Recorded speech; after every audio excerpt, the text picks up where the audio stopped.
এসে দেখো, তাহলে এমপ্লয়ি স্টেট ইন্স্যুরেন্স এটা কি স্কিম? একটা social security scheme. Social security scheme কোথায় লেখা রয়েছে? Social security and health insurance scheme. তাহলে তোমাকে যদি বলে ইএসআই কি, বলতে পারবে? ফার্স্ট লাইনে তোমার আসবে health, social security and health insurance scheme. Health insurance manage কে করছে?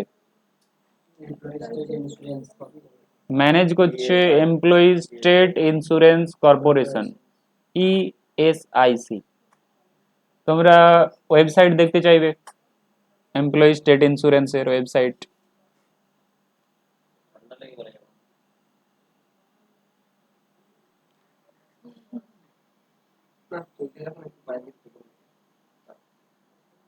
কি আছে? বন্ধ করো, বন্ধ করো। ইএসআই,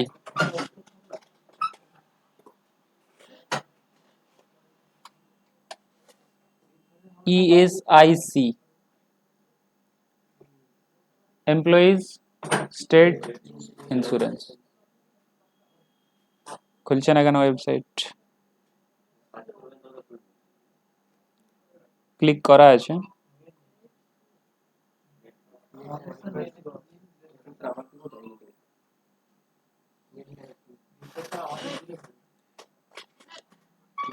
আচ্ছা, এটা ওপেন হোক ততক্ষণে এদিকে দেখো। আচ্ছা, কোন অর্গানাইজেশনে এমপ্লয়ি স্টেট ইন্স্যুরেন্স থাকবে? কোন অর্গানাইজেশনকে এমপ্লয়ি স্টেট ইন্স্যুরেন্স রেজিস্ট্রেশন করিয়ে রাখতে হবে? যেই অর্গানাইজেশনের নাম্বার অফ এমপ্লয়ি,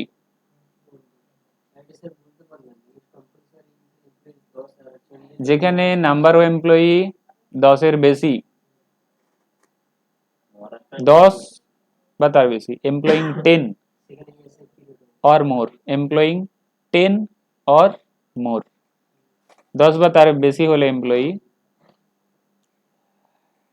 সেখানে এমপ্লয়ি স্টেট ইন্স্যুরেন্স থাকতে হবে। নর্মালি কি হয়, ফ্যাক্টরিতে ব্রিক ম্যানুফ্যাকচারিং অর্গানাইজেশন রয়েছে, ব্রিক ম্যানুফ্যাকচারিং, ইট তৈরি হয়, ইট, সেখানে ধরো 10-এর বেশি রয়েছে এমপ্লয়ি, সেটা এক ধরনের ম্যানুফ্যাকচারিং ফার্ম। তো সেখানে ইএসআই রাখতে হবে, এমপ্লয়ি স্টেট ইন্স্যুরেন্স। আর মহারাষ্ট্র চণ্ডীগড়ের ক্ষেত্রে কত দেখা হবে? 20। তার মানে মহারাষ্ট্র চণ্ডীগড়ের ক্ষেত্রে 20 জন কোনো অর্গানাইজেশনে থাকলে সেই স্টেটের, তাহলে রেজিস্ট্রেশন করাতে হবে, না তো করানোর দরকার নেই। আদার স্টেটের ক্ষেত্রে কত? 10। ঠিক আছে, হ্যাঁ 10 বা তার বেশি, মিনিমাম 10 থাকলেই তো। তোমার ধরো কোনো অর্গানাইজেশনে 9 জন ছিল আজকের ডেটে, কালকে যদি 10 হয়ে যায়, তাহলে কাল থেকে রেজিস্ট্রেশন নেওয়া চালু করতে হবে, মানে কালকে রেজিস্ট্রেশন করাতে হবে। কালকে না করালেও একটা টাইম থাকবে যেই পিরিয়ডের মধ্যে করাতে হবে রেজিস্ট্রেশন, তাহলে করাতে হবে 10 হয়ে গেলে। কোথায় করাতে হবে? Employees state insurance corporation, ESIC. আর প্রভিডেন্ট ফান্ডের অর্গানাইজেশনের নাম কি? Provident fund organisation, provident fund organisation. আর ইএসআই এর অর্গানাইজেশনের নাম employee state insurance corporation, corporation.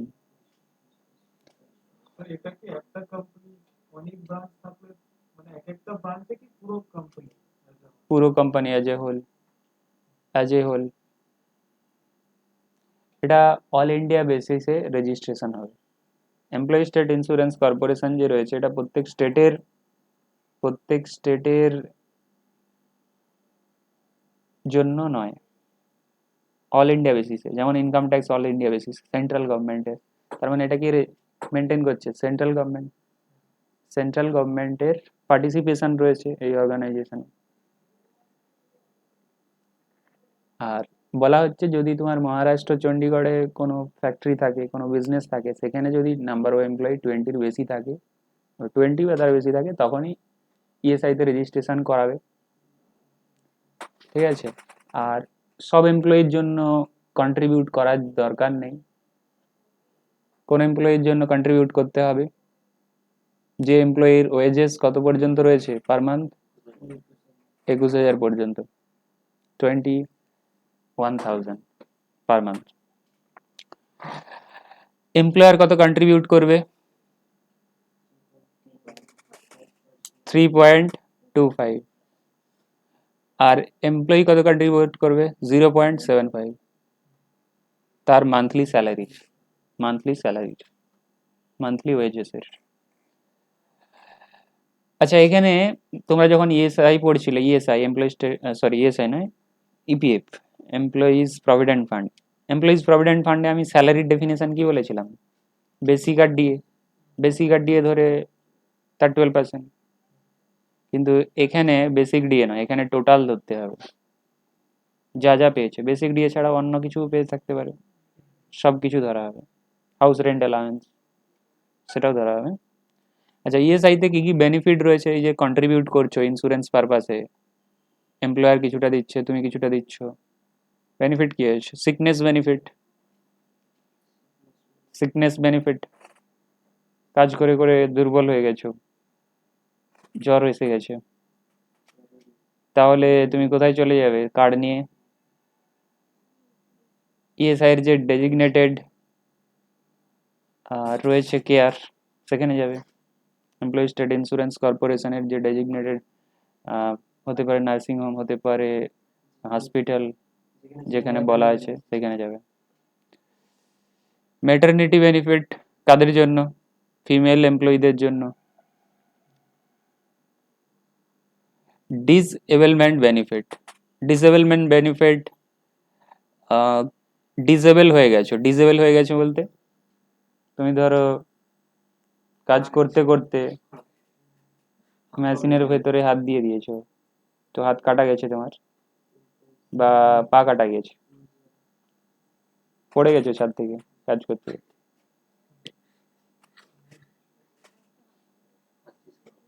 Disable হয়ে গেছো, ডিসেবল। তো সেক্ষেত্রে, আর ডিসেবল কি জন্য হয়ে গেছো? এমপ্লয়মেন্ট ইনজুরিতে, কাজ করতে করতে। ধরো তুমি বাইক চালাচ্ছিলে, কাজের পরে কি হচ্ছে? বাইক চালাচ্ছ, তখন কি সেটা কি এমপ্লয়মেন্ট ইনজুরি হলো? না, ফ্যাক্টরির মধ্যে থাকাকালীন। ধরো ইটের ফ্যাক্টরি, ইট ইট তোমার গায়ে পড়ে গেছে কাজের সময়।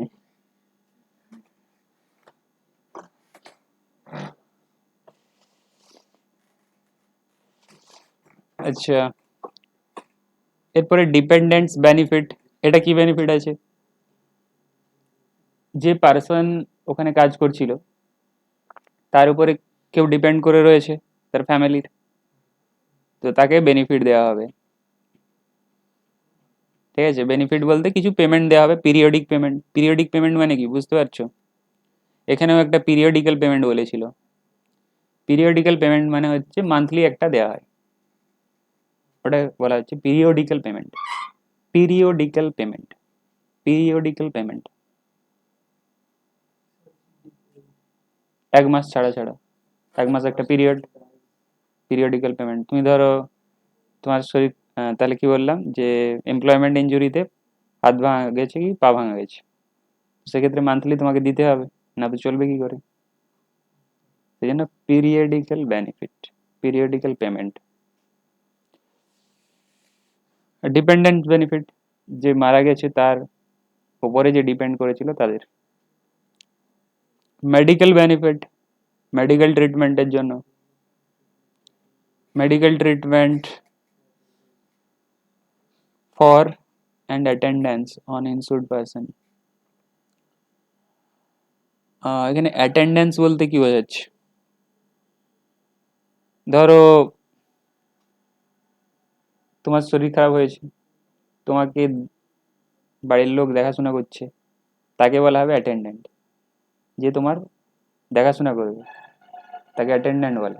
এবার তোমাকে দেখাশোনা করতে করতে তার কি হয়ে গেছে?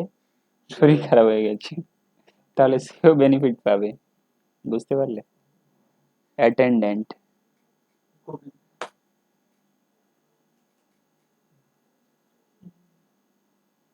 বা তোমার দেখাশোনার জন্য কেউ রয়েছে ধরো, তাকে তো খরচা দিতে হবে, তো সেই কথাই চলছে অ্যাটেন্ডেন্ট। ইনস্যুরড পার্সন বলতে যার উপরে ইন্স্যুরেন্স করা রয়েছে, তোমার উপরে তো ইন্স্যুরেন্স করা রয়েছে, তাহলে তোমাকে বলা হবে ইনস্যুরড পার্সন। ইনস্যুরড পার্সন, ইনস্যুরড পার্সন, বুঝতে পারলে? এখানেও ইনস্যুরড পার্সন লেখা ছিল, বুঝতে পারলে? আর কিছু, এখানেও ইনস্যুরড পার্সন লেখা ছিল, যার মানে যার লাইফের উপরে ইন্স্যুরেন্স করা রয়েছে লেখা ছিল। এখানে ইনস্যুরড ওমেন লেখা ছিল, এখানে ইনস্যুরড পার্সন লেখা ছিল। কোনো বুঝতে অসুবিধা? ফিউনারেল এক্সপেন্স, এটা কি ধরনের এক্সপেন্স? মারা যাওয়ার পরে বেনিফিট দেওয়া হবে, কাকে দেওয়া হবে? এল্ডেস্ট সার্ভাইভিং মেম্বারকে অফ দ্য ফ্যামিলি। যে এমপ্লয়ি কাজ করছিল সে মারা গিয়েছে, তার বাড়ির যে এল্ডেস্ট মেম্বার রয়েছে, সার্ভাইভিং মেম্বার, সার্ভাইভিং মানে কি? সার্ভাইভিং মানে কি? যারা এখনো বেঁচে রয়েছে, এইখানে বেঁচে রয়েছে যে eldest surviving member of the insured person, ঠিক আছে? কত দেওয়া হবে? Who has dies towards the expenditure on funeral funeral of the deceased insured person,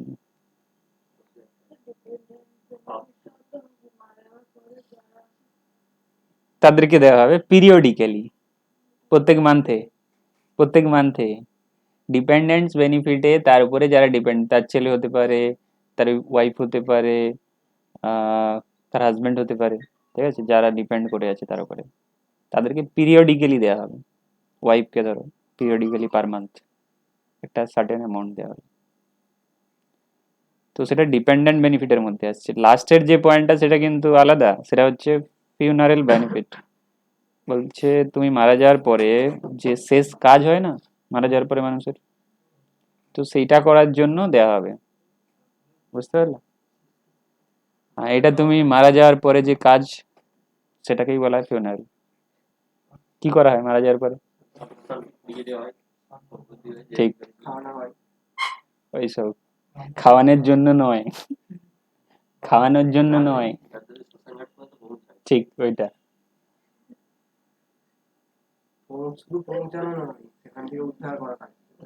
হ্যাঁ, টোটাল। তাহলে মারা যাওয়ার পর খাওয়ানো অতটা পর্যন্ত নয়, আগে পর্যন্ত।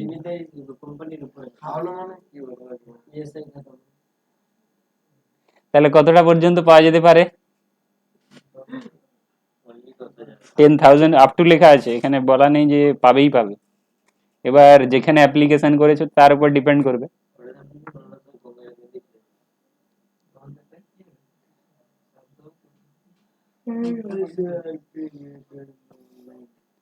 আচ্ছা, তাহলে কাটার পরে কতদিনের মধ্যে জমা করতে হবে? এমপ্লয়ার কত দেবে? 3.25, আর এমপ্লয়ি থেকে কাটা যাবে 0.75।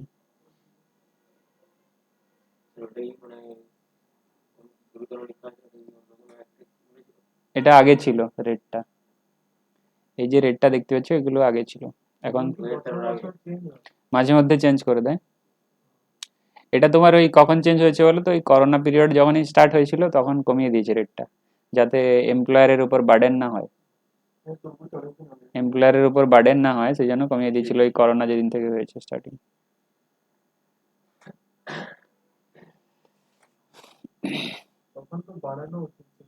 না, তখন এমপ্লয়ার, তখন এমপ্লয়ারকে কন্ট্রিবিউট করতে হবে না, তোমাকে তো অর্গানাইজেশনকে বাঁচিয়ে রাখতে হবে, তখন ট্যাক্সের রেটও কমিয়ে দিয়েছিল।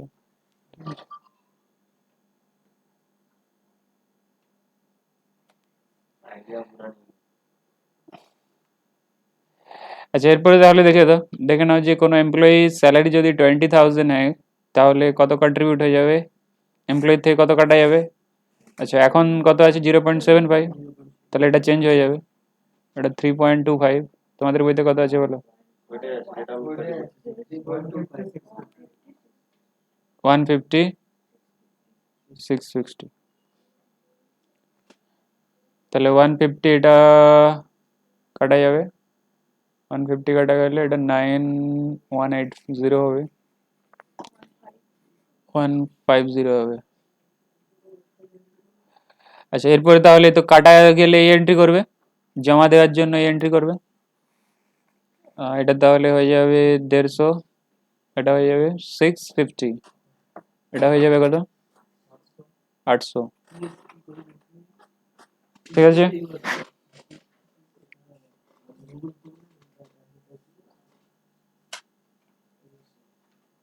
আচ্ছা, এরপরে পিট্যাক্স এসে যাও। তোমার তাহলে কাজ কি, এমপ্লয়ি থেকে কাটা জমা করা, কাটা জমা করা। জমা করার জন্য কোনো ওয়েবসাইট আছে, ওয়েবসাইট তো এখনো খোলেনি।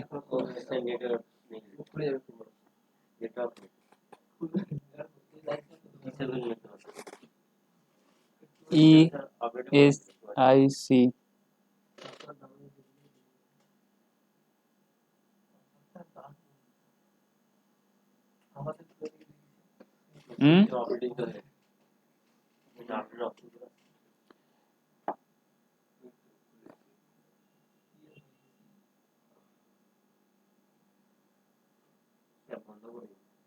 হুম, তো খুলে গেছে।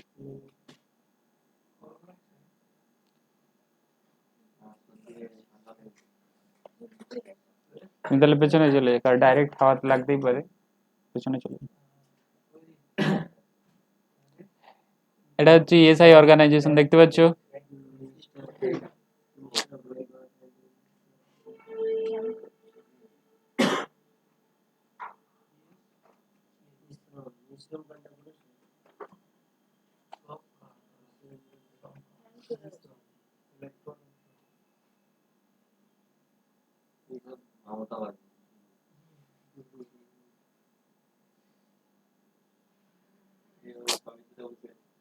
কি হচ্ছে, কাজ হচ্ছে না কেন? হ্যাং নয়, কোনো একটা অপশন ক্লিক করতে হবে এখানে, কোনটা দেখো তো।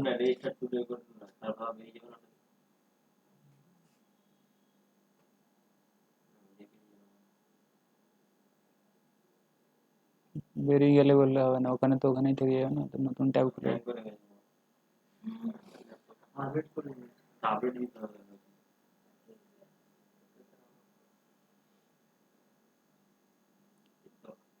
ইশ্রম, ইশ্রম বলতে ইশ্রম কার্ড এখন আসছে না, সেটার কথাই বলছে। ইশ্রম কার্ড তোমরা দেখেছো, করে নিয়েছো?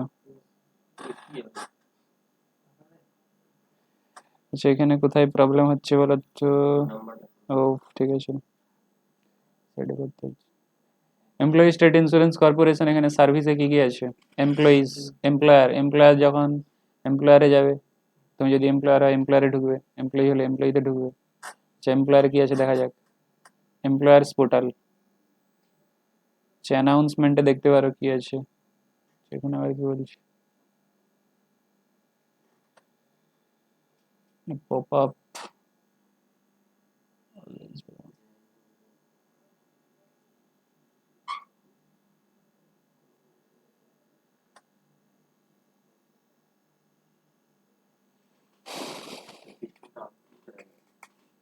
হুম, আসুক।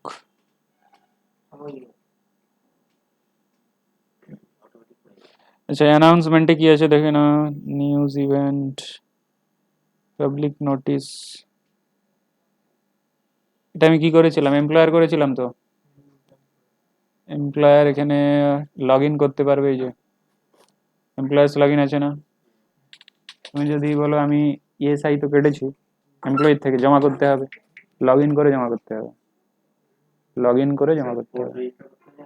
হ্যাঁ, রেজিস্ট্রেশন তো আগে করতে হবে, তার জন্য এমপ্লয়ার্স রেজিস্ট্রেশন এখানে আছে।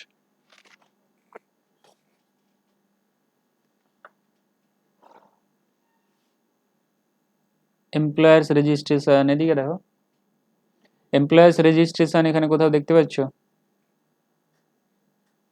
দেখতে পাচ্ছ না? এমপ্লয়ার রেজিস্ট্রেশন,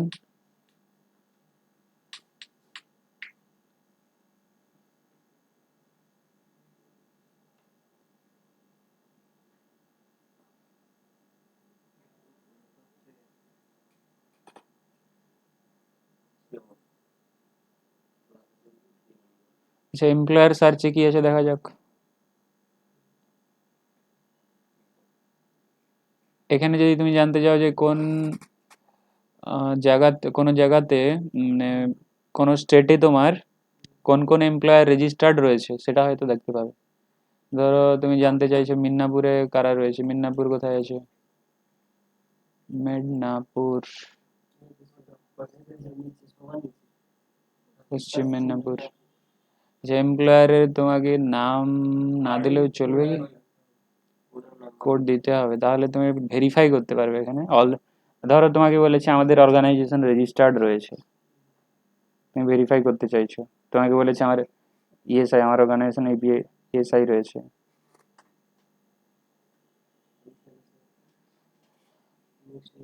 আচ্ছা এখানে তোমার এমপ্লয়ারের নাম এগুলো না দিয়ে দেখা যাক কি হয়, তাই তো।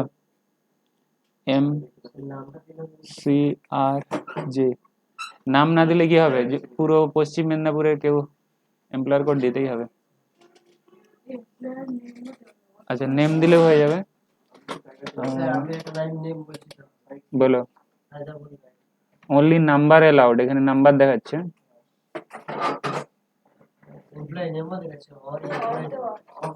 তাহলে এটা দেওয়া যাক। বলো নাম। তাজা, টিএ জে, অতটা লেখার দরকার নেই, এতটা লিখে দেখা যাক আছে।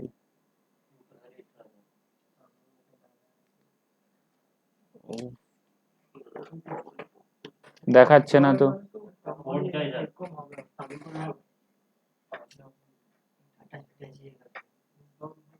টাটা কি আছে, তাজা না টাটা কোনটা? তাজা, আচ্ছা টাটা লেখা যাক কি আছে।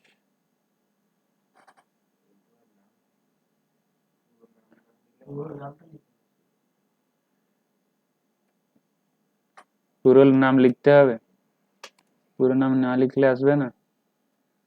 HY3D,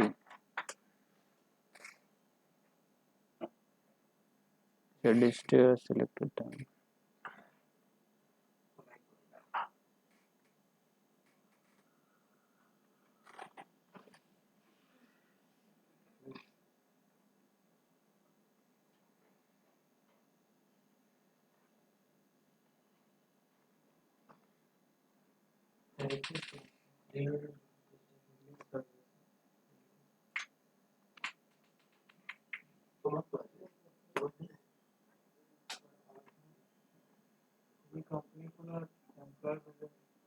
আচ্ছা যাই হোক, বাড়িতে এগুলো ট্রাই করবে, চেক করবে।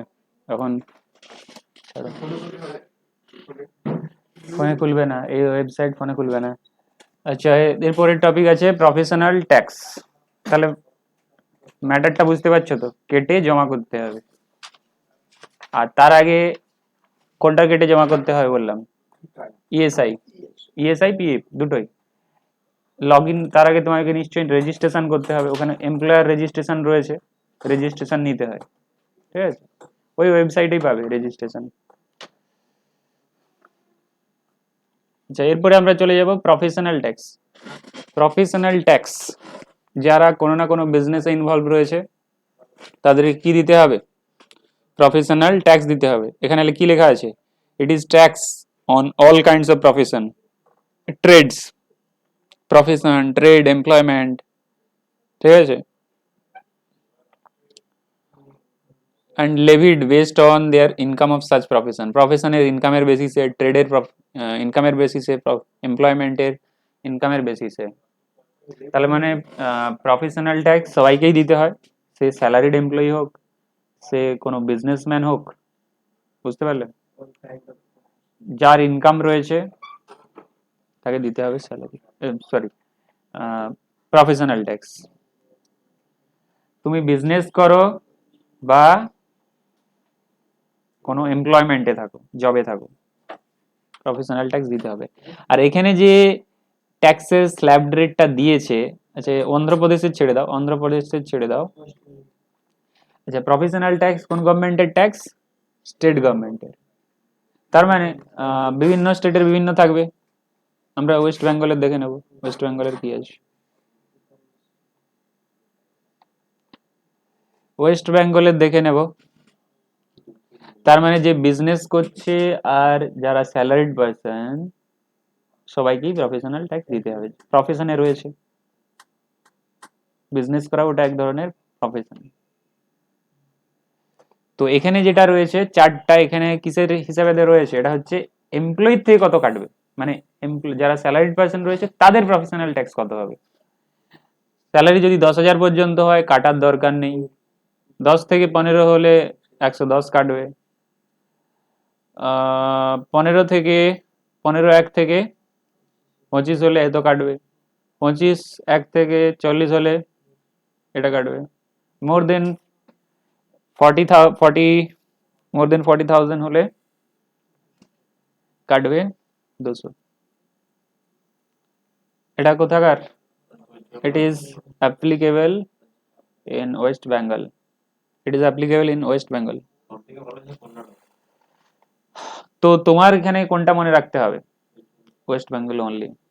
এ দুটো তুমি মনে নাও রাখতে পারো। বলো। না ওয়েস্ট, তুমি অন্ধ্রপ্রদেশে কাজ করছো তো তোমার অন্ধ্রপ্রদেশের যে কোম্পানি রয়েছে সেই কেটে নেবে তোমাকে পেমেন্ট করার আগে। কে কাটবে? অ্যাকাউন্টেন্টের উপর দায়িত্ব থাকবে। অ্যাকাউন্টেন্ট কে হবে? তুমিই হবে। আর তুমি নিজের কাটবে, ঠিক আছে? নিজের কাটবে প্লাস অন্যেরও কাটবে, ঠিক আছে? না, প্রফেশনাল ট্যাক্স এগ্রিকালচারাল ইনকামে থাকছে না। কিছু চার্ট রয়েছে, ওদের রেট চার্ট রয়েছে, প্রফেশনাল ট্যাক্স কার উপরে নিচ্ছে নিচ্ছে না। তো নর্মালি তুমি বুঝে রাখো কি যারা বিজনেস করছে আর যারা স্যালারিড পারসন দুজনকেই দিতে হবে। বিজনেস করছে স্যালারিড পারসন দুজনকেই দিতে হবে। আচ্ছা লেভিড মানে চার্জ করা, লেভি ট্যাক্স লেভি করা মানে ট্যাক্স নেওয়া। আচ্ছা আমরা দেখে নেব তাহলে ওয়েস্ট বেঙ্গলে কি চার্ট রয়েছে। ওয়েস্ট বেঙ্গলে এই চার্টটা তো দেখলাম, এটা কার জন্য? স্যালারিড পারসনের জন্য। তার মানে তুমি যদি অ্যাকাউন্ট্যান্ট হিসেবে কাজ করো কাটতে হবে। কিন্তু যারা বিজনেসম্যান রয়েছে, যারা প্রফেশনে রয়েছে, ডাক্তার, লয়ার, বা তুমি ধরো একটা দোকান খুলে বসেছো, সেল করছো, তোমার ইনকাম তো হচ্ছে, তো তাদের জন্য প্রফেশনাল ট্যাক্স কি রয়েছে? বইতে নেই, তোমাদের সিলেবাসের মধ্যে নেই, তবু আমি দেখিয়ে দিচ্ছি। দেখো কোথায় যাবে, তুমি কোথায় আছো এখন? ওয়েস্ট বেঙ্গল, ওয়েস্ট বেঙ্গলে রয়েছে। তো ওয়েস্ট বেঙ্গলের যে প্রফেশনাল ট্যাক্স রয়েছে সেই ওয়েবসাইটে চলে যাবে, দেখতে পাচ্ছ ওয়েস্ট বেঙ্গলের প্রফেশনাল ট্যাক্সের ওয়েবসাইট। এখানে দেখো রেট চার্ট কোথায় রয়েছে, রেট, এখানে শিডিউল অফ ট্যাক্স রয়েছে, শিডিউল অফ ট্যাক্স এখানে পেয়ে যাবে। শিডিউল অফ ট্যাক্সে গিয়ে নিউ শিডিউল রয়েছে, পিডিএফ এ পেয়ে যাবে। ম্যাক্সিমাইজ,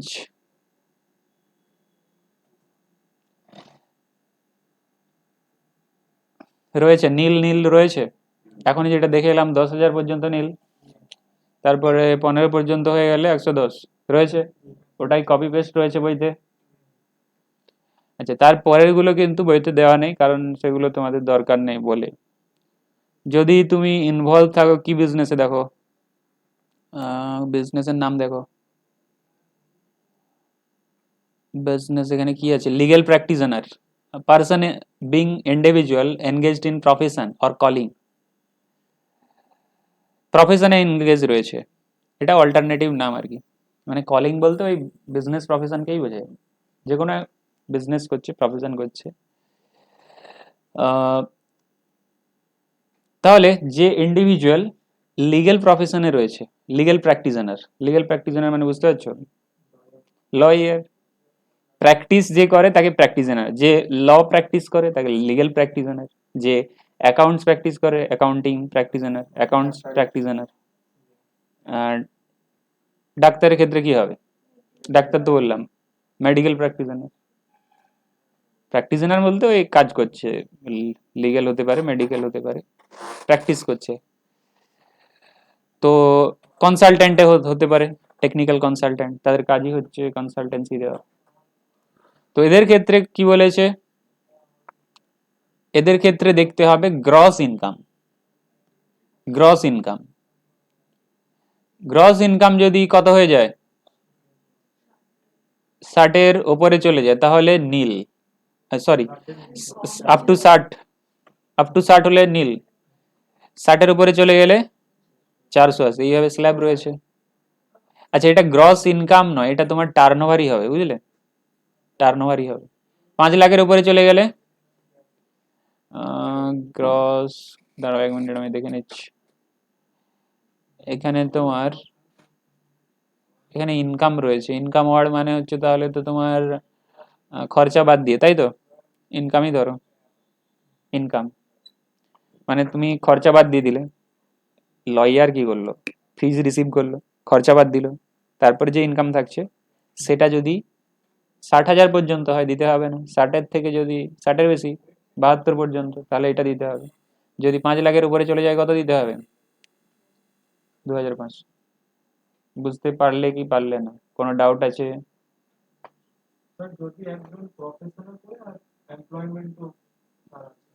তাহলে দু জায়গাতেই লাগবে, দু জায়গাতেও লাগবে। প্রফেস, যেখানে এমপ্লয়মেন্টে রয়েছে সেখানে তো এমপ্লয়ার কেটে নেবে, আর যেটা বিজনেস করছে এটা নিজের থেকে দিতে হবে।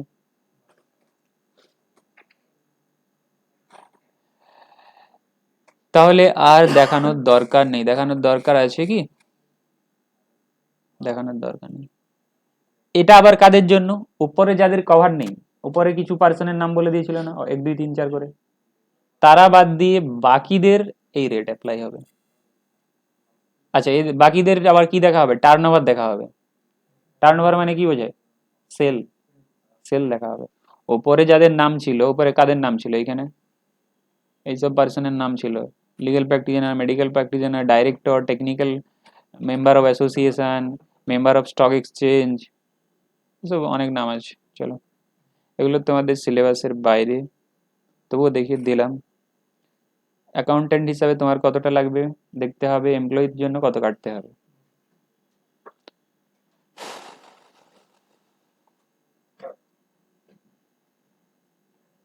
আচ্ছা, কোথায়? কোনো কোনো, কোনো কোনো স্টেটে প্রফেশনাল ট্যাক্স নেই, স্টেট গভর্নমেন্ট নেবে না, স্টেট গভর্নমেন্টের উপর ডিপেন্ড করছে, তো সে প্রফেশনাল ট্যাক্স চার্জ করবে কি করবে না। বুঝতে পারলে কি পারলেন না? এটা তো সেন্ট্রাল গভর্নমেন্টের ট্যাক্স নয় যে সেন্ট্রাল বলেছে সবাইকে দিতে হবে, স্টেট গভর্নমেন্ট ট্যাক্স। তো কোন কোন স্টেট নিচ্ছে না? এইসব স্টেট নিচ্ছে না, এইসব স্টেটে প্রফেশনাল ট্যাক্স নেই।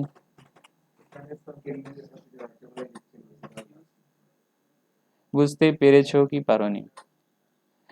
আচ্ছা, তাহলে কত করে কাটতে হবে? রেট তো দেখে নিয়েছো। ধরো কোনো এমপ্লয়ির স্যালারি 40,000, কত কাটবে? হুম, 200 না 150? 40 বলেছি আমি, 150 কাটতে হবে, 150 কাটতে হবে, তাহলে কত পেমেন্ট হবে? 3,000, 3,000 না, 39,850। আর সেটাকেই কোথায়, কাকে পেমেন্ট করে দিতে হবে? স্টেট গভর্নমেন্টকে, 50-50। বুঝতে পারলে? জার্নাল এন্ট্রি, এটা পেমেন্টের এন্ট্রি, এটা গভর্নমেন্টকে যখন পে করবে, আর এটা যখন কাটবে, এটা যখন কাটবে স্যালারি থেকে, স্যালারি থেকে কাটবে কখন? মাসের শেষে। পেমেন্ট করতে হবে কত দিনের মধ্যে? পরের মাসের 15 দিনে, এটাও 15 দিন পরের মাসের। তাহলে প্রফেশনাল ট্যাক্সও শেষ হয়ে গেল। টিডিএস, আচ্ছা টিডিএসটা বললে হবে না, এখন 15 মিনিট আছে, প্রথমে তো গল্প করে কাটিয়ে দিছো, ও এইভাবে কভার হবে না, ঠিক আছে?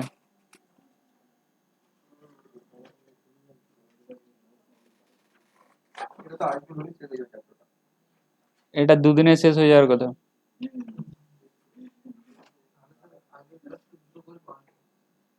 আচ্ছা দেখো, টিডিএসটা ইন্টারেস্টিং রয়েছে, দেখে নাও। টিডিএস ইন্টারেস্টিং রয়েছে। এখানে কি লেখা রয়েছে দেখার দরকার নেই, এখানে কি লেখা রয়েছে দেখার দরকার নেই। আমি যেটা তোমাকে বলছি সেটা দেখো, এটা পরে আমি দেখাবো। এখানে যেটা লেখা রয়েছে সেটা আমি তোমাকে পরে বোঝাবো, এখন বোঝালে তুমি বুঝতে পারবে না।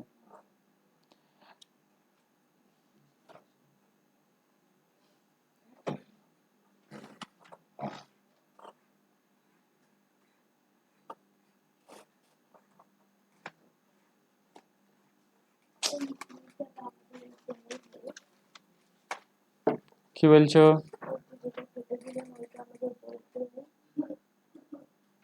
বইতে আছে? নেই?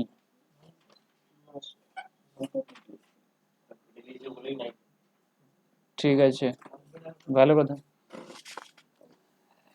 নেই তো ভালো কথা, দেখে নাও।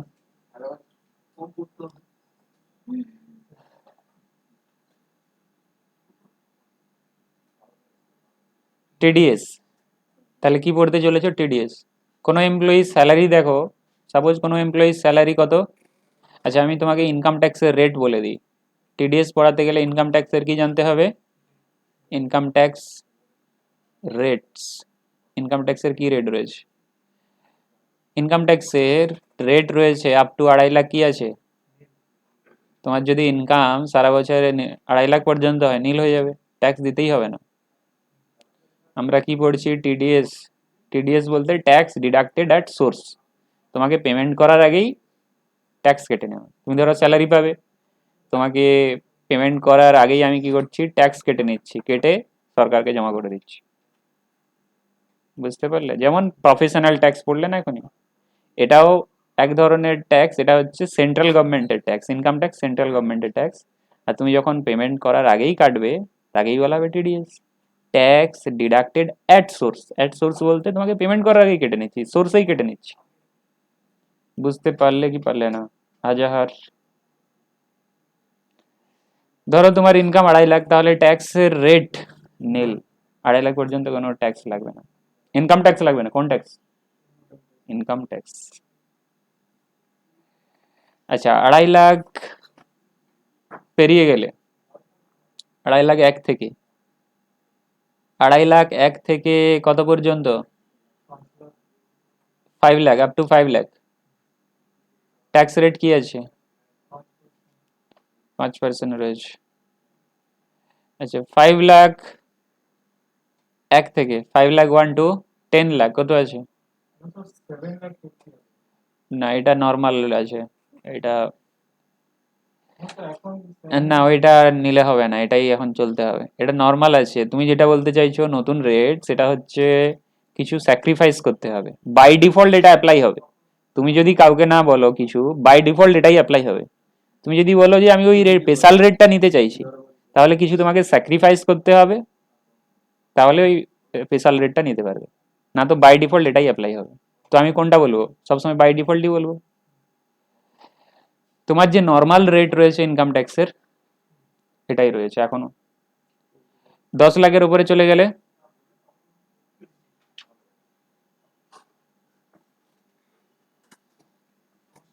30%।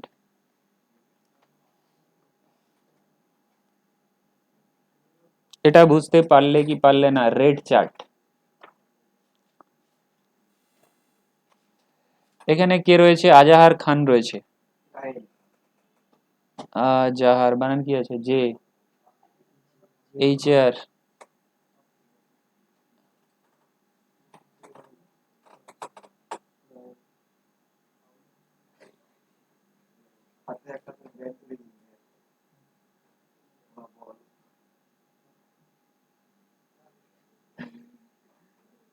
আজাহার খান রয়েছে।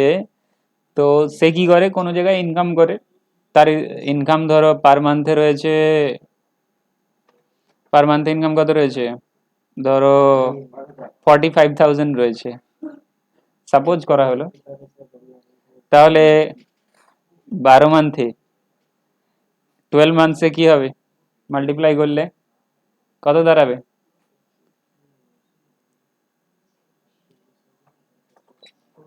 কত দাঁড়াবে মাল্টিপ্লাই করে বলো। আচ্ছা আমি রাউন্ডই করে দিচ্ছি, রাউন্ডই করে দিচ্ছি, ইজি করার জন্য ম্যাটারটাকে আমি রাউন্ড করে দিচ্ছি, ইজি করার জন্য ম্যাটারটাকে আমি রাউন্ড করে দিচ্ছি। তাহলে 6 লাখ টাকা তার ইনকাম রয়েছে, 6 লাখ টাকা কি থেকে? স্যালারি থেকে, স্যালারি থেকে।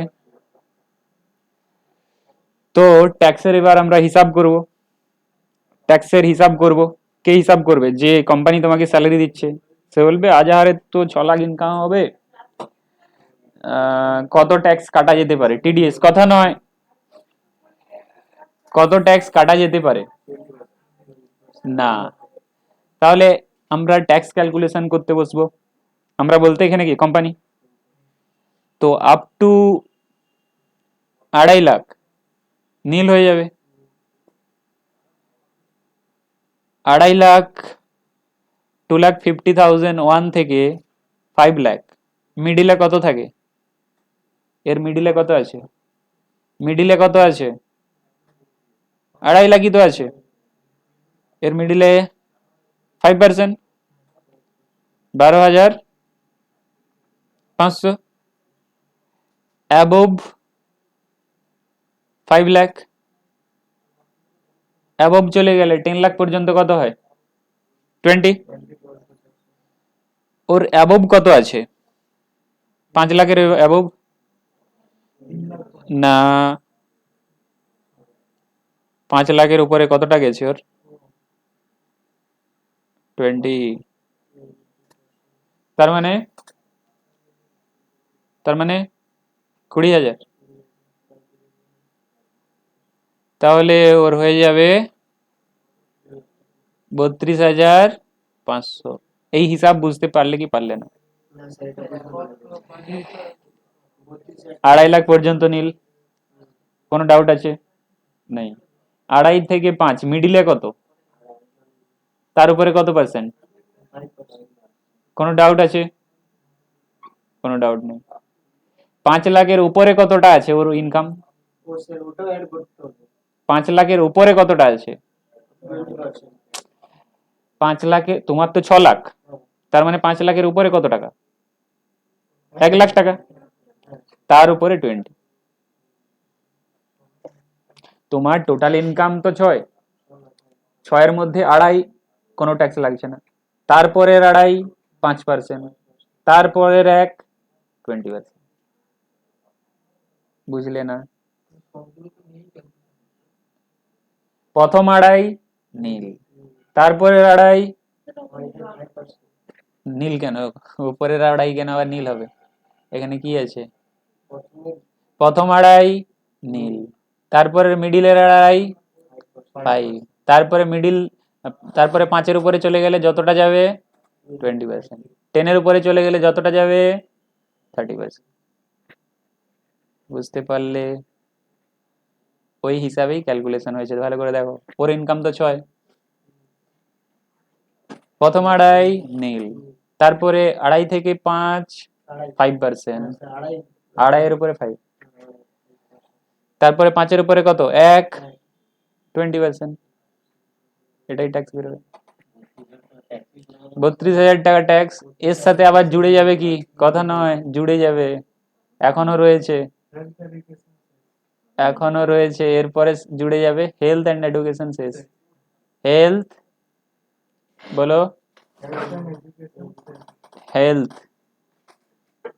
অ্যান্ড এডু শেষ, এডুকেশন শেষ, সিইএসএস, সিইএসএস 4%। এর 4% করো এবার, এর 4%, তাহলে কত হয়? 0 6 6 12 13, ঠিক আছে।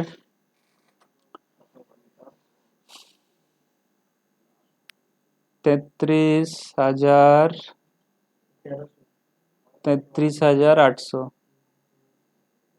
তাহলে ওর এস্টিমেটেড ট্যাক্স কত হবে? ওর তাহলে এস্টিমেটেড ট্যাক্স, তাহলে ও ধরো এপ্রিল মাসে ঢুকেছে, 50,000। তো দেখলো কোম্পানি যে ওর এস্টিমেটেড ট্যাক্স দাঁড়াবে, ওকে যদি 12 মাসে পে করি 33,800 ওর ট্যাক্স হবে হিসাব মতো। তাহলে পার মান্থে কত করে কাটবো? TDS per month, TDS per মান্থে 33,800 ডিভাইডেড বাই 12, পার দিয়ে ভাগ করে বলো।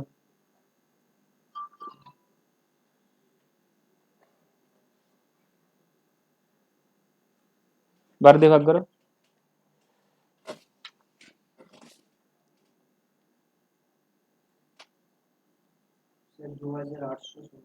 দু হাজার 816 0.5 আছে, তাহলে এটা 17 করে দাও। তাহলে ও তাহলে কত পাবে? ও কি 60,000 50,000 করে পাবে প্রত্যেক মাসে? পাবে না, এইটা কাটা যাবে, এটা কাটা যাবে তো প্রত্যেক মাসে। তাহলে এন্ট্রি কি হবে? স্যালারি অ্যাকাউন্ট ডেবিট, কত টাকা ও পাবে, মানে ওর স্যালারি কত? স্যালারি 50। আরে পার মান্থের কথা বলছি, তুমি তো পার মান্থে দেবে না, তোমাকে তো এন্ট্রি পার মান্থে করতে হবে। To salary, to TDS, TDS কত? 2817। তারপরে to to salary, salary payable, আমরা এর আগে যে করেছিলাম স্যালারি পেবেলের থেকে তো কাটার পরে ইএসআই যখন কাটো স্যালারি পেবেলের থেকে গিয়েছিল না বাকি টাকাটা?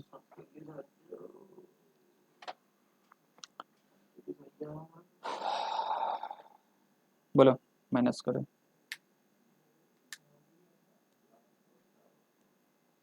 আরে মোবাইল থাকতে থাকতে কি করছো তোমরা?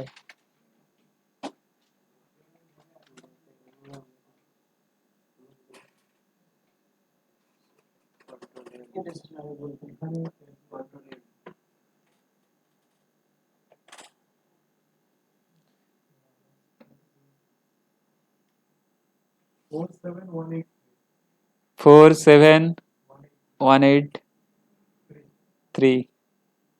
তাহলে পেমেন্ট করলে কি হবে?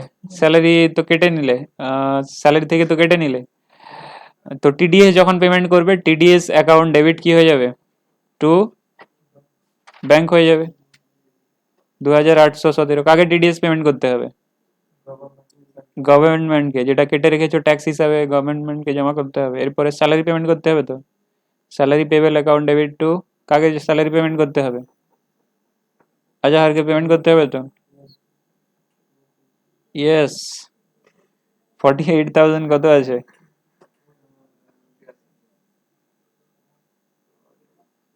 183, 183। তাহলে কটা এন্ট্রি হলো? একবার কাটার এন্ট্রি, একটা কাটার এন্ট্রি, একটা কাটার এন্ট্রি, তারপরে টিডিএস জমা দেওয়ার এন্ট্রি, তারপরে স্যালারি পেমেন্টের এন্ট্রি। কোনো ডাউট আছে এতে বুঝতে? বলো, লিখে নাও।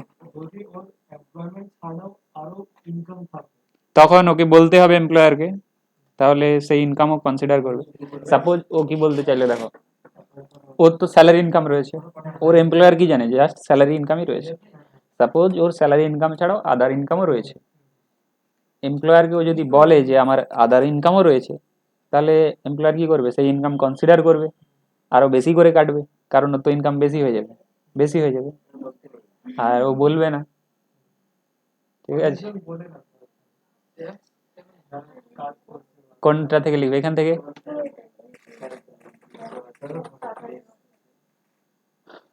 ঠিক আছে, তাহলে করে নাও নোট, আমি এখানে বন্ধ করি।